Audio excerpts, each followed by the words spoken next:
Good morning students. Next topic देखिए क्या है, मेथड ऑफ रेगुलर फॉल्सी। इसमें क्या है, रेगुलर फॉल्सी मेथड में this is the oldest method for finding the real root of an equation and closely resembles the bisection method. सबसे पुराना method है इक्वेशन के रियल रूट्स निकालने के लिए और ये बाइसेक्शन मेथड से मिलता जुलता है। इस मेथड में हम क्या करते हैं, देखिए बाइसेक्शन मेथड से मिलता जुलता क्यों है, क्योंकि बाइसेक्शन मेथड में आप क्या करते थे, वो दो नंबर्स निकालते थे जिन पर फंक्शन की वैल्यू अपोजिट होती थी, यानी कि जिनके बीच में रूट लाई करता था। ठीक है, और फिर उस पर आप फर्दर अप्रोक्सीमेशंस लगाते जाते थे डिज़ायर्ड वैल्यू निकालने के लिए, डिज़ायर्ड एक्यूरेट वैल्यू निकालने के लिए रूट की। ठीक है, इस मेथड में आप क्या करेंगे, in this method to find a real root of the equation, कोई इक्वेशन आपको दे रखी होगी f of x equal to 0, उस इक्वेशन के रियल रूट्स फाइंड आउट करने के लिए हम क्या करेंगे, we choose a sufficiently small interval x0, x1 in which root of the equation lies. आप एक ऐसा इंटरवल चूज करोगे जिसके बीच में रूट लाई कर रहा होगा, यानी कि इन दोनों पर फंक्शन की वैल्यू क्या होगी, अपोजिट होगी, तभी इनके बीच में रूट लाई करेगा। लेकिन ये इंटरवल हम सफिशिएंटली स्मॉल लाई करेंगे। ठीक है, जितना छोटा हो सकता है वो हम कंसीडर करेंगे interval. Since the root lies in this interval the graph of the curve must crosses x axis between x0 and x1। ये बात मैं आपको बता चुकी हूँ, क्योंकि इन दोनों पर फंक्शन की वैल्यू अपोजिट होगी तो ग्राफ जो है कहीं ना कहीं पर क्या करेगी, वो कर्व एक्स एक्सिस को कट करेगी, जहाँ पर हम कहते हैं कि रूट लाई करेगा। ठीक है, हैंस एफ ऑफ x1 और एफ ऑफ x0 और x1 इन दोनों का साइन क्या होगा, अपोजिट होगा। ये बात तो मैं बता ही चुकी, तभी इनके बीच में रूट लाई कर रहा होगा जब इन पर फंक्शन की वैल्यू का साइन क्या होगा, अपोजिट होगा। ठीक है, तो इसीलिए वो x0 और x1 इन दोनों पॉइंट्स के बीच में कहीं ना कहीं ग्राफ जो है कर्व का वो क्या करेगा, कट करेगा। We are to find x coordinate of the point of intersection of the curve with x axis। अब हमें क्या करना है, हमारा काम क्या है, वो रूट निकालना, यानी कि जहाँ पर वो x एक्सिस को कट की होगी हमें वहाँ पर x कोऑर्डिनेट की वैल्यू निकालनी है।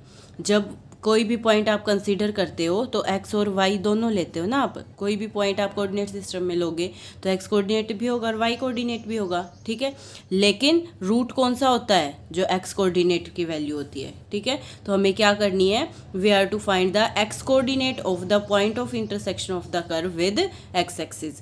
x एक्सिस के साथ जहाँ वो कट करेगी, यानी कि वहाँ पर y की वैल्यू तो क्या हो जाएगी, 0 हो जाएगी। तो उस केस में जो x कोऑर्डिनेट होगा हमें उसकी वैल्यू फाइंड आउट करनी है। रूट निकालने का मतलब वही है कि हमें वो कोऑर्डिनेट निकालना है। ठीक है, तो आगे देखिए, the base of this method is that, base क्या है इस मेथड का, कि इस स्मॉल इंटरवल में जो हमने कंसीडर किया, स्मॉल इंटरवल जिसके बीच में रूट लाई कर रहा है, graph of the curve can be considered as a straight line. हम ये इंटरवल इतना स्मॉल लेंगे कि जो कर्व आएगी हमारे पास उसको हम क्या कंसीडर कर सकते हैं, एज अ स्ट्रेट लाइन। ठीक है, Thus, the x coordinate of the point of intersection of the line joining A and B with x axis gives an approximate value of the root। देखिए graph से समझाती हूँ मैं आपको। हमारे पास कोई एक कर्व दे रखी है y equal to f of x, मान लीजिए ये कर्व दे रखी है y equal to f of x. ठीक है, यानी कि ये जो इक्वेशन बनेगी इससे f of x equal to 0, हमें इसका रूट फाइंड आउट करना है। ठीक है, तो उसके लिए हमने क्या किया, दो पॉइंट्स ऐसे निकाले जिन पर फंक्शन की वैल्यू अपोजिट है, यानी कि जिनके बीच में रूट लाई कर रहा है। तो एक बार दो केसेस ले रखे हैं उसने, एक बार पहले मैं फर्स्ट केस समझाती हूँ आप लोगों को। क्या किया उसने, एक पॉइंट लिया x0 जिस पर फंक्शन की वैल्यू क्या है, पॉजिटिव है। ठीक है, तो इस पॉइंट के कोऑर्डिनेट क्या बनते हैं, x और y। x की वैल्यू तो क्या है, x0, और y की वैल्यू क्या बनेगी, f ऑफ x0। ठीक है, एक हमने कंसीडर किया x1। ठीक है, एक बी पॉइंट आएगा इसके कोरस्पॉन्डिंग, तो बी पॉइंट के कोऑर्डिनेट क्या बनेंगे, x1, और इस पर फंक्शन की वैल्यू f ऑफ x1। इस पर हमने फंक्शन की वैल्यू क्या ले ली, नेगेटिव। तो x0 पर फंक्शन की वैल्यू पॉजिटिव है और x1 पर क्या है, नेगेटिव है, यानी कि उन पर साइन क्या है, अपोजिट है। तो इसका मतलब इनके बीच में कहीं ना कहीं रूट क्या करेगा, लाई करेगा। ठीक है, फिर हमने क्या किया, इसने क्या कहा, इस मेथड का बेस क्या है कि ये जो स्मॉल इंटरवल है इसमें जो हम कर्व कंसीडर करेंगे, ठीक है, जो ग्राफ आएगा हम उसको as a straight line consider कर सकते हैं। वो इतना छोटा है कि जैसे मैं आपको कोई कर्व बना रही हूँ तो जब मैं इसका छोटा सा पोर्शन कंसीडर करूँगी तो उसके अंदर तो वो क्या दिखेगी, एक स्ट्रेट लाइन की तरह दिखेगी।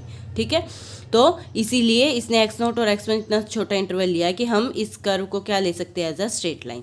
तो a और b से मैंने एक स्ट्रेट लाइन ऐसे ड्रॉ कर दी इनको मिलाती हुई। ठीक है। अब क्योंकि इन पर साइन अपोजिट है तो कहीं ना कहीं वो एक्स एक्सिस पर क्या करेगी, कट करेगी, ठीक है। वो इसने पॉइंट यहाँ पर x2 लिख दिया, इस पर कट करेगी तो इसका मतलब ये क्या होगा, रूट होगा। यानी कि अब एग्जैक्ट रूट तो नहीं है ना, अप्रोक्सीमेशन है, ठीक है।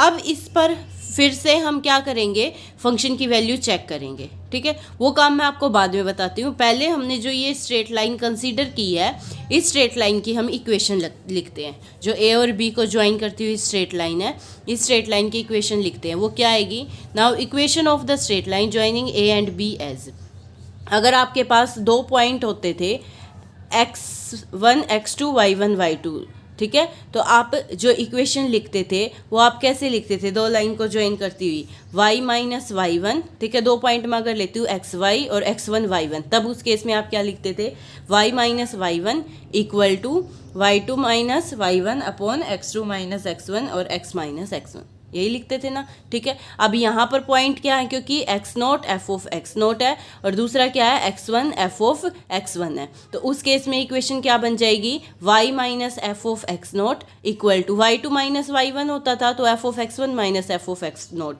और नीचे होता था x2 माइनस x1 तो बन जाएगा x1 minus x note into x minus x1 की जगह यहाँ क्या है x नोट, ठीक है। ये आपको पता है स्ट्रेट लाइन की इक्वेशन कैसे लिखते हैं जब दो पॉइंट्स को ज्वाइन करती हुई लाइन हो, ठीक है। अब हमें तो इसका सिर्फ क्या चाहिए, एक्स कोऑर्डिनेट चाहिए, हमें तो ये पॉइंट चाहिए। अब एक्स एक्सिस पर हम देख रहे हैं तो वाई तो क्या हो जाएगा, 0। तो इस इक्वेशन के अंदर, क्योंकि हम क्या निकाल रहे हैं, एक्स कोऑर्डिनेट निकाल रहे हैं किसका, point of intersection of line का एक्स एक्सिस के साथ, तो उसके लिए वाई को हमने क्या पुट कर दिया, 0। इस इक्वेशन में वाई को 0 पुट करके हमने किसकी सोल्व किया, और सोल्व करके हमने किसकी वैल्यू निकाल ली, x की वैल्यू निकाल ली, ठीक है।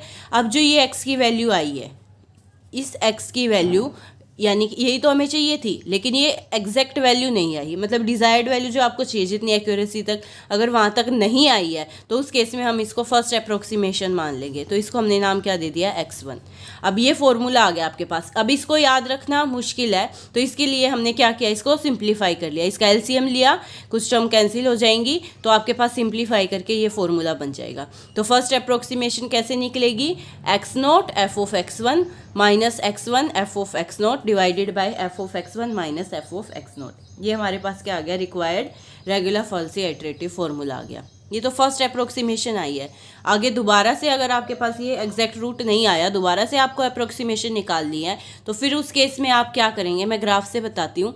उस केस में आप इस पॉइंट पर, ये जो x2 है इसका मतलब ये क्या है, जो फर्स्ट अप्रोक्सीमेशन आपने निकाल लिया वो वैल्यू है, इस पर आप फंक्शन की वैल्यू चेक करोगे, ठीक है। इस पर फंक्शन की वैल्यू अगर पॉजिटिव आती है, अगर पॉजिटिव आई तो आप फिर x नोट और x1 में से वो पॉइंट चूज करोगे जिसका इसके साथ अपोजिट साइन होगा। यानी कि अगर इस पर फंक्शन की वैल्यू पॉजिटिव है तो आप वो पॉइंट लोगे जिस पर फंक्शन की वैल्यू नेगेटिव होगी।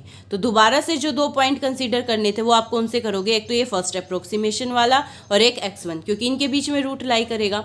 फिर से यही प्रोसेस आपको रिपीट करना है। इन दोनों पॉइंट्स को आप मिलाओगे एक स्ट्रेट लाइन से, फिर से उसकी इक्वेशन निकालेंगे, फिर दोबारा से एक पॉइंट आएगा जहाँ पर ये एक्स एक्सिस को कट करेगा, उस पर फिर फंक्शन की वैल्यू चेक करनी। इस तरीके से आप ये प्रोसेस रिपीट करते जाओगे और जितना इंटरवल छोटा होता जाएगा उतना ही रूट एक्यूरेट आता जाएगा आपके पास, ठीक है।